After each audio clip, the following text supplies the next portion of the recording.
Good day to you. My name is Vibrevity, and come take a stroll with me down nostalgia lane with my podcast series, The Famous 5 Terrors or Heroes. Did anyone ask for this podcast? No, but I'm going to do it anyway. Now, am I the age demographic for these books? Certainly not, but I used to read them when I was a kid and I quite enjoyed them. And I saw the whole box set selling at Big W and thought, you know what, why not? Just a disclaimer, I enjoyed these books as a kid, the ones I could get from my local library, no fancy box sets for me when I was young, and I'm having fun rereading them. I appreciate some parts are a product of the time, and this is all just a bit of fun, no judgment here. So let's start off with 5 on a treasure island, and at the end of this, I will rank whether the kids were little terrors to the poor adults in the novel or the heroes of the story. You'd be surprised because sometimes I think they were little terrors. The title 5 on a treasure island is probably quite a decent one. I'm not really sure how accurate the description is of the island being a treasure island in the strictest sense, but you do what you can to lure the kids in. Now, the book starts off, as mostly all of them do, at the start of the holidays. The first lot of kids we're introduced to are Julian, Dick, insert obligatory giggle there, and Anne. Now, Julian is the eldest. I think he's around 12. He's said to be a tall, good-looking boy who apparently is responsible and adults respect. We'll have to see how responsible he is as the series goes on. As a kid, I always kind of looked up to Julian, which I was supposed to, but now rereading these books, Julian is a bit arrogant sometimes and a bit of a little jerk. But then again, all the children can be little ingrates at times. Then there's Dick, who I think is around 10 or so. I always felt, at least in the first few books, Dick doesn't really seem to have much of a character. Sometimes he can be a little cheeky, but otherwise he's usually just there and backs up Julian. It's probably the lot of a middle child, really. He also has an unfortunate name which made me giggle a lot as a kid. Then there's finally Anne. Anne's the youngest. I think she's around 9 or 8. To me, Anne was always my least favourite character. She always seemed to be a bit insipid.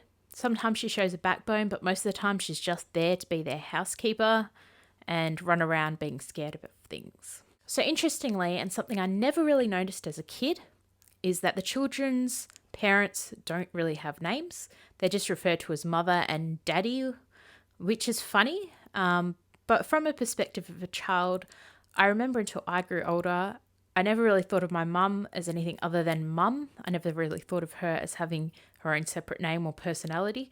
So that's probably really the perspective of a child. They're just mother and daddy, and they just exist in the kids' world, not the other way around. So the book starts with the kids not being able to go to Polseath, wherever that is. As you can tell, I'm not English, I'm Australian, so I have no idea where Polseath is, and I couldn't be bothered Googling it. I'm assuming it's some type of holiday place. Anyway, apparently the parents drop a bomb on them that they're actually planning to go to Scotland. Didn't bother to tell them before then, but hey. And apparently they think these kids that are aged between 9 to 12 years old are old enough to look after themselves. And now I know it was a different time, but if we are rating the adults, the negligence in those books are pretty high. Particularly the parents, probably, well, all of them actually. I don't really know if any of them are worse than the others, but I think particularly Julian, Dick and Anne's parents are probably the worst because they barely see their children at all. They barely seem to spend any time with their parents. They're either at boarding school or on holidays, and usually they're shipped off to the aunt and uncle's house from now on. So I'm not really sure why their parents had kids. Probably it was just the expected thing, and now they don't really want to raise them, so they shove that onto poor old Aunt Fanny and Uncle Quentin, if you could call what they do raising kids either. This is the start of the kids' parents foisting the responsibilities onto their relatives. They decide the kids can all stay at the Uncle Quentin and Aunt Fanny's. Again, insert obligatory giggle, at Kieran Cottage by the sea. Apparently, they've only met their uncle once in their life. I guess we all have that relative, but it's kind of the only time from now they really start having a relationship with their uncle, aunt and cousin, is when their parents want to go off for a holiday in Scotland. It is mentioned that the parents have a big car, so I'm guessing mummy and daddy are doing quite well for themselves. They never really say what the dad does for a living, but the kids all have that at least upper middle class air to them, so I'm assuming he does something good. And I'm assuming, as was the sign of the times, the mum is probably just a housewife. Again, nothing wrong with that, but not a lot of variety in relation to the female characters in these books and their occupations. Anyway, they head off to Kieran Cottage, and this is where we get to meet Georgina, or George, as she demands to be called. So George is a tomboy who doesn't want to be lumped in as a girly girl like Am. And when I was growing up, I really liked George as a character. I was a tomboy growing up and hated being lumped in as someone who was delicate or couldn't rough and tumble. I didn't like the silly stereotypes that was often foisted on girls at the time I was growing up. So it was nice to have a character like this and some others in children's books who didn't care about housekeeping or other things that girls were expected to care about back in those days. Of course, there's nothing wrong if you are interested in those things. It always just irked me. It was assumed that girls would like Barbies and princesses rather than dinosaurs and running around. Like just being born a girl meant that you had to like those things. George isn't too happy the kids are here because they're going to cramp her style. Let's talk about George for a second. She's an only child, apparently doesn't really have any kid friends and does not go to school. Now, George is around 10, I think, so I have no idea what her parents are doing. But again, this is an example of parental negligence. I'm assuming by what's said about her, her dad is definitely not teaching her anything. And we know that we don't know what the mum does all day, but George just seems to run around doing her own thing, rowing her little boat that she has and going to her island. I'm surprised she can even read and write, but there you go. Later, the kids hang out with George and she reveals an island off the coast is hers. And this is where we find out one of George's main characteristics, other than her temper, is that she is always truthful. All the kids allegedly are, although sometimes I think this just makes them incredibly stupid, particularly when they won't lie to dangerous people to get away. But anyway, apparently that's a virtue. So about the island, apparently George's mother gave it to her because it's worthless. Now, I suppose let's talk about George's mother and father, who are actually given names. Aunt Fanny seems to come from an old family who practically owned Kieran, but they apparently ran on hard times, so she just now owns the cottage, the farm and an island. Oh, how very destitute she is. Aunt Fanny doesn't seem to really do much other than housekeep and bake and fuss over her husband, which was typical at the times probably. Although as to the baking aspect and housekeeping, she doesn't really even seem to do that because they have a cook, Joanna, who helps out and who I'm guessing probably does most of the work. So I'm really not sure what Aunt Fanny does all day, which is kind of suspicious. And Uncle Quentin is an ill-tempered man who's a scientist who apparently doesn't make any money. What type of science does he specialise in? Well, all of them apparently as the series goes on. He might even do work for the government, but that is not particularly clear. Uncle Quentin doesn't really like children, which, I don't hate on, each their own. But maybe he could have avoided having his own child and agreeing to have his nieces and nephews around. But I have a feeling Aunt Fanny kind of made that decision. Interestingly, despite the fact that it seems Uncle Quentin isn't very well off and Aunt Fanny is actually the one who at least owns some property, it's just assumed Uncle Quentin gets to make all the decisions, as we'll see later. But for now, as the island is useless, Aunt Fanny told her 10-year-old daughter she could have it. Now, if I owned an island, you were going to bet I'm going to be using that place as a holiday for myself, but Aunt Annie doesn't seem to be fussed. I'm not really sure what she does for fun. Again, it's a bit suspicious. Back to the kids. Now they find out George has an island, they want to go on it, and this is where I suspect these little paragons of virtues aren't too virtuous because all their motivations with being friendly and nice to George seem to be predicated on her taking them to the island. But the children's sneaky selfishness aside, this is where we are introduced to the best of the famous five, George's dog, Timmy. Now, I absolutely love Timmy and still do because when I was a kid, I always wanted a dog, but we couldn't have one because we rented. Now, I am blessed with a Labrador and he is a little scamp. But Timmy's a fantastic, amazing dog and we will speak no wrong of Timmy ever. So apparently George has to keep Timmy with a fisher boy because her parents don't want him in the house because as he was growing up, he did what puppies did and was naughty. And her parents, being heartless jerks, just chucked him out. So George pays for a fisher boy to look after Timmy. And George must be getting some really good pocket money to be able to feed a big dog like Timmy and pay for his upkeep. Either that or she's scamming the fisher boy. Now, just a little aside, the whole relationship with the fisher boy and the kids is a little funny because it pops up here and there in the books with their interaction with some other kids they meet. So I think it's a bit of a subtle class divide. They're nice enough to him, but never seem to invite him to hang out with them. It's obvious Julian, Dick, Fanny and George are upper middle class children and a bit posh. And while they do sometimes cross the divide, there's always a little bit of a difference between them and the less well-off kids. It's subtle, but the class divide is alive and kicking in these books.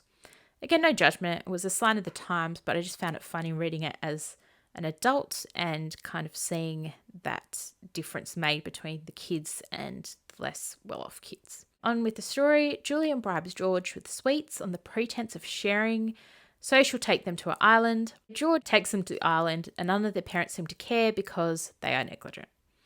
No idea what this island was used for, but it apparently has a broken down castle and dungeons. Seems actually pretty cool. Again, I don't know why Aunt Fanny would be letting her 10-year-old have it. If I was her, I'd be going over there all the time and hanging out, given she doesn't really seem to have a day job or anything to do. There's a shipwreck off the coast of the island, and George and Julian go dive down to have a look at it. No risk of drowning there. Again, this is just top 8 parenting. The parents have no idea what the kids are doing over there. The only thing that they do make sure is Aunt Fanny makes sure the kids are well stocked up with food. And that's the other funny thing that I quite enjoyed about these books is the fact these kids, man, do they eat. And now I know kids eat a lot and I appreciate they do go running around a lot all day and, rowing boats and swimming or bathing as they called it.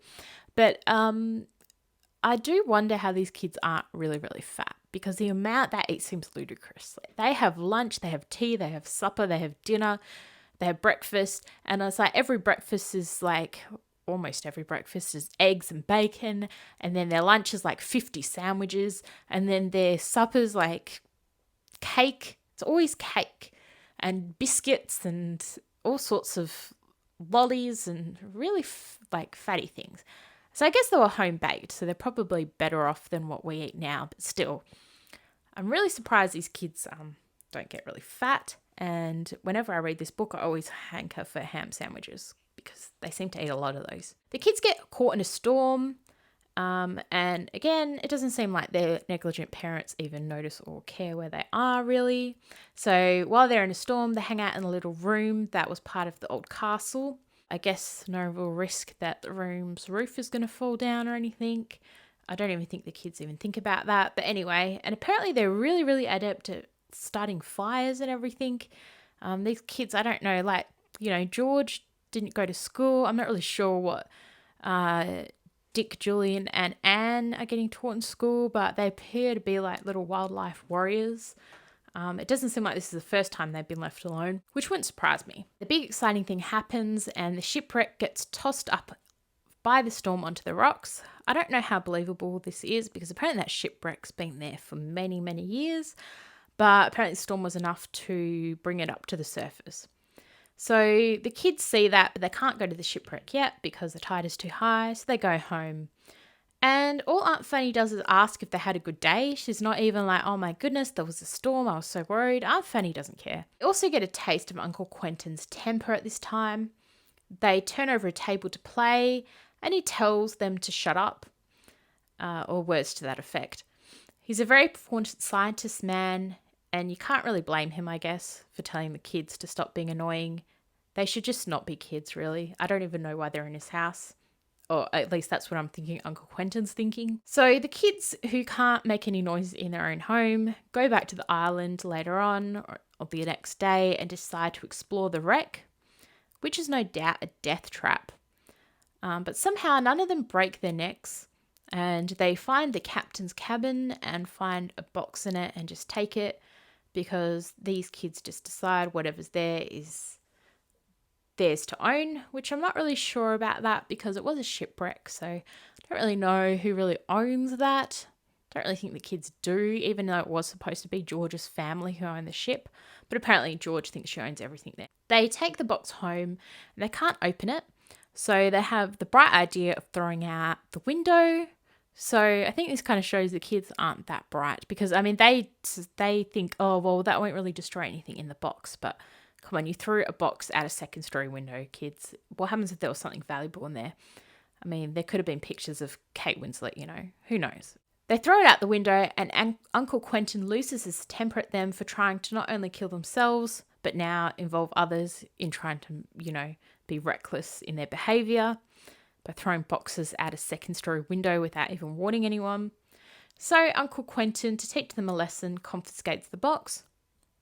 Julian, who is supposed to be the paragon of virtue, somehow decides it's perfectly alright to sneak into Uncle Quentin's study while he's napping and steal the box. Now, I know technically the box is the kids', but I don't know how really good it is to go sneak into your uncle's study and steal something he confiscated from you.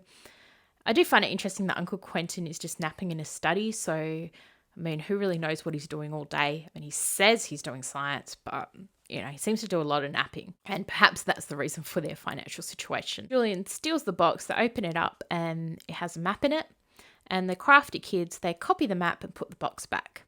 These kids aren't as honest as they pretend to be. They're obviously smart enough to know to hide their tracks. They figure the map has a indication of where the dungeons on the island are, and God knows why, but they decide they want to go find those dungeons. I don't know if these kids realize what dungeons were used for, but they think it's quite exciting to go into another death trap. As they're deciding to do that, they then find out that a lot of people have now seen the wreck, and they're going up there with boats and trying to land on the island. And George, who's a bit of a selfish beast, gets angry that other people are even looking at her wreck and trying to go to the island. George seems to have a very ingrained sense of feudalism in her and how dare the peasants encroach on her family's land. We then find out that Uncle Quentin sold the box and is now going to sell the island because some strange men suddenly decided that it was a great idea to buy the island. It doesn't really seem Aunt Fanny had any say in this at all. Uncle Quentin just decided to do it. I mean, it's not like it's her family's island or anything, Uncle Quentin, I guess. Uncle Quentin apparently does this because he can't make enough money to get them nice things, even though they seem to be living a pretty comfortable life. So I'm not really sure what else Uncle Quentin needs to buy them. I mean, they have a house, which I'm assuming they don't have to have a mortgage on. They own a farm as well. I'm assuming that's bringing them some income. And they have their own little islands. So I'm not really sure what else Uncle Quentin thinks Aunt Fanny needs. But apparently there's some indication that he feels like Aunt Fanny, he can't buy her nice things. So I'm not sure what Aunt Fanny's asking for, but apparently she wants pretty things and he can't get it for her. So George is upset because she'd rather they all starve so she can have an island to rule over. Uncle Quentin, for a smart man, also doesn't seem to really think why suddenly people are interested in buying the island now the wreck has washed up, particularly with the fact that there is a rumour that there were gold ingots in the wreck. But he doesn't seem really interested in actually exploring that option at all. He just thinks, hey, I'll sell this island and I'll get heaps of money and then I can live a luxury life with my family, as if the life I live by the seaside in a nice little cottage isn't luxury enough. Also, the fact they can afford a cook or maid seems to indicate that they're not doing too badly for themselves. But anyway, in relation to George feeling quite upset about this, as seems to be a pattern in these books, the other kids don't seem to really pay much heed to George's feelings. They just put it down to her sulking. Apparently she's not really allowed to get upset and ruin their fun. So I do think sometimes George obviously gets into tempers and sulks, but sometimes she has a valid point and she just gets brushed off by the others, particularly Julian, who seems to lead this and just think George should suck it up. I don't know why George has to suck it up when Julian just gets his way all the time. Somehow Aunt Fanny thinks it's okay to let the 4 kids hang out on the island again, even after they got caught in a storm last time. And this time they're going to stay there for a few days with no contact, while cheap people are still trying to go visit the wreck and try and land on the island. A+ parenting from Aunt Fanny there. But, I guess in a way, I get the sense that Aunt Fanny and Uncle Quentin and even the other kids' mum and dad don't really want them around a lot. They are pretty troublemakers, so I could kind of see why. They pack all sorts of tools with them, including an axe. I guess there's no need to worry about that. Aunt Fanny, what they're planning to do with an axe on an island alone. I'm supposing, she hasn't read Lord of the Flies, which didn't come out yet, to be fair. Even if she did, I mean, she's just got George to worry about, so they're not really her kids, I suppose. So as long as George is all right, she'll be okay. The kids want to find the entrance to the dungeons because, there's no way they could possibly get stuck down there or lost or have a cave in and no one know where they are for a few days. They don't really have a lot of forethought, these kids. I can't recall how, but they figure there are ingots from the ship that are hidden in the dungeons. I can't remember if it's from the map or something from the captain's cabin. And I'm not really sure how the ingots got on the island because supposedly the ship was traveling. I'm not sure if it was traveling from Kieran Island to the mainland or traveling from Kieran Island somewhere else. But it doesn't really make sense to me why the ingots would be on the island, unless I guess the ship dropped them off there. But yeah, I don't know why they wouldn't have told someone they're dropping the ingots off there.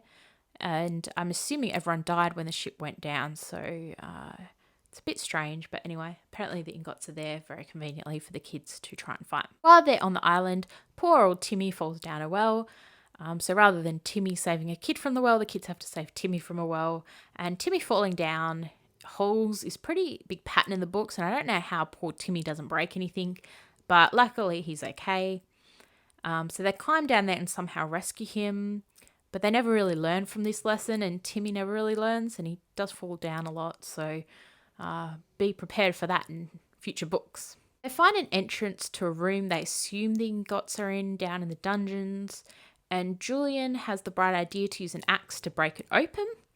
And as he's doing that, a piece of wood flies and cuts Dick's cheek open and he's gushing blood. Julian takes Dick and Anne up and leaves them lying down on the grass and goes back down to continue his adventure and leave his brother there in a pool of his own blood with Anne to look after him.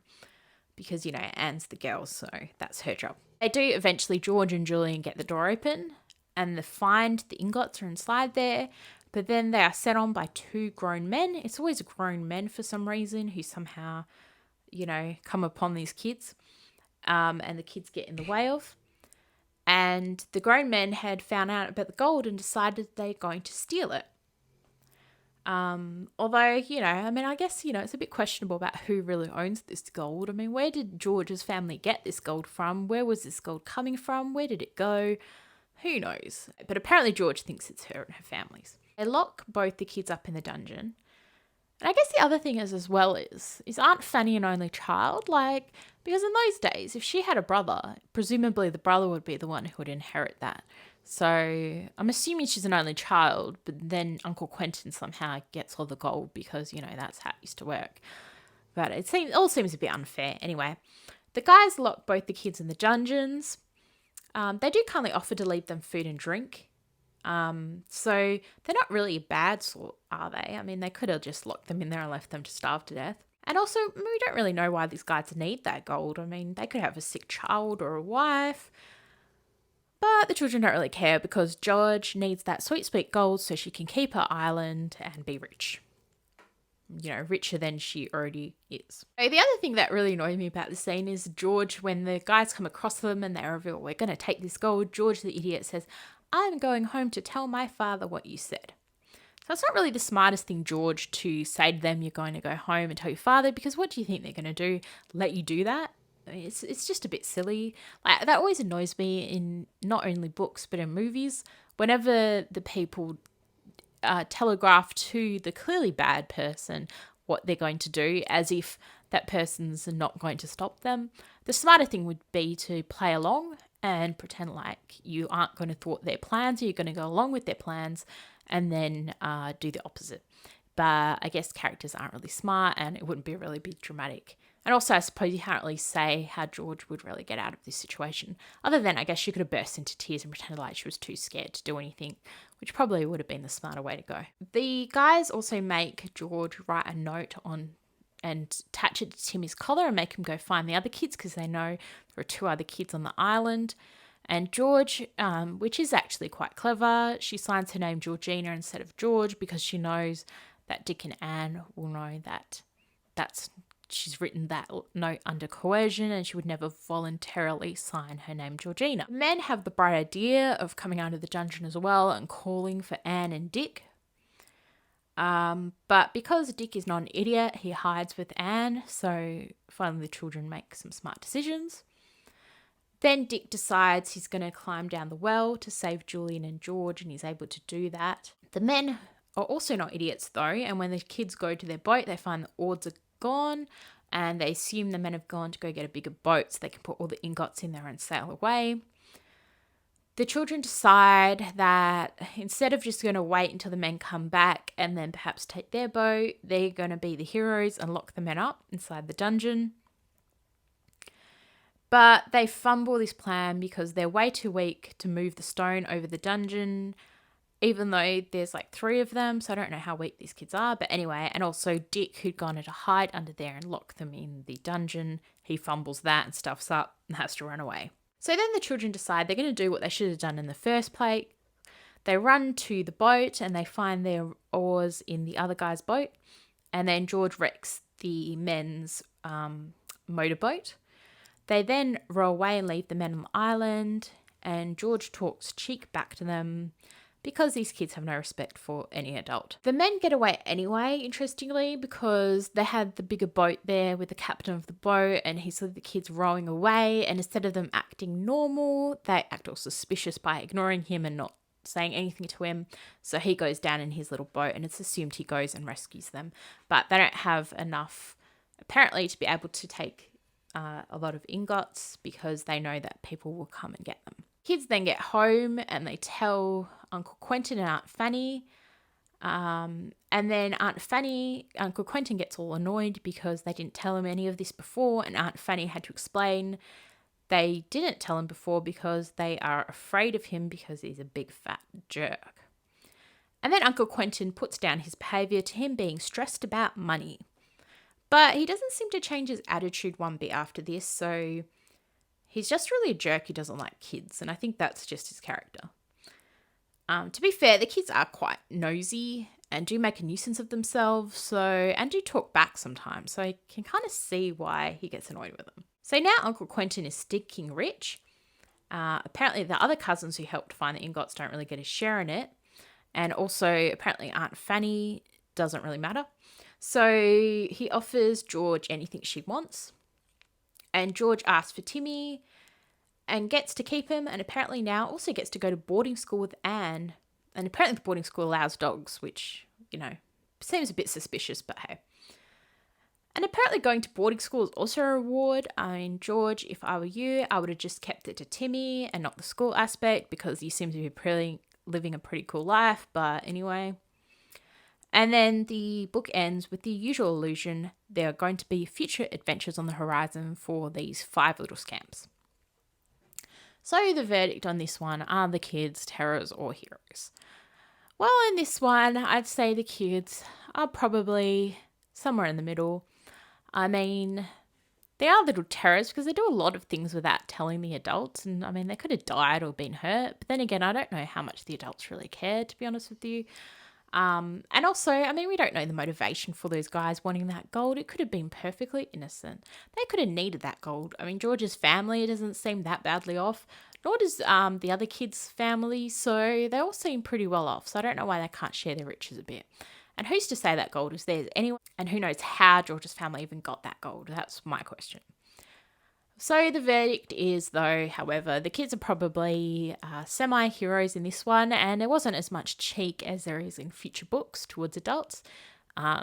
There's one book where I read what Julian said to an adult, and I was like, man, Julian, you just don't care, do you? So, the verdict is semi-heroes in this one. So I hope you like that summary of the famous 5 on Treasure Island, and I might be back with the second one if everyone liked it. This is my first attempt at podcasting, so apologies if the quality is quite bad, but hopefully I'll improve as time goes by. So thanks everyone, and I'll catch you on the flip side.